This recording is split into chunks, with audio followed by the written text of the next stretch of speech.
Joe Biden and his administration have attempted to make it clear with voters that he does plan to run for a second term in 2024. A Washington Post article released today, however, argues Biden should announce that he is not running in order to save the party ahead of the November midterms. Stephen L. Eisenberg, a former publisher for New York Newsday and ex-chief of staffer to a New York mayor, wrote the opinion piece. Within it, he argues that Joe Biden should not run, believing he should also announce that decision soon. First and most important, the midterm elections this November would become about key issues and the quality of individual House and Senate candidates rather than the merits of Biden's presidency and whether voters feel he should run again. It continues. The plotting and the politicking of Democrats aspiring to the presidency have already begun.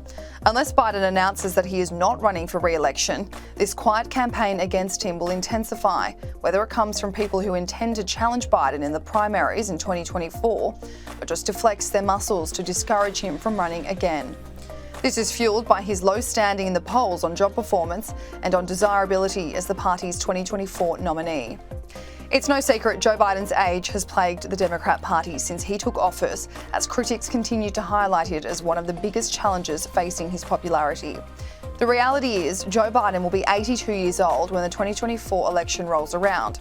If he won a second term, by the end of those 4 years, he will be 86 years old. While the president doesn't speak too often on the matter, he has said a few times that he wants to run for a second term, urging voters he is not a one-term president. His team has gone into defence mode, with the White House press secretary confirming he is planning for another 4 years in 2024. Mr. Eisenberg argues the president should be making a one-term decision and announcement before the midterms. Why not direct all Biden's strength to moving public opinion and Congress towards comity and achievement over the next 2 years?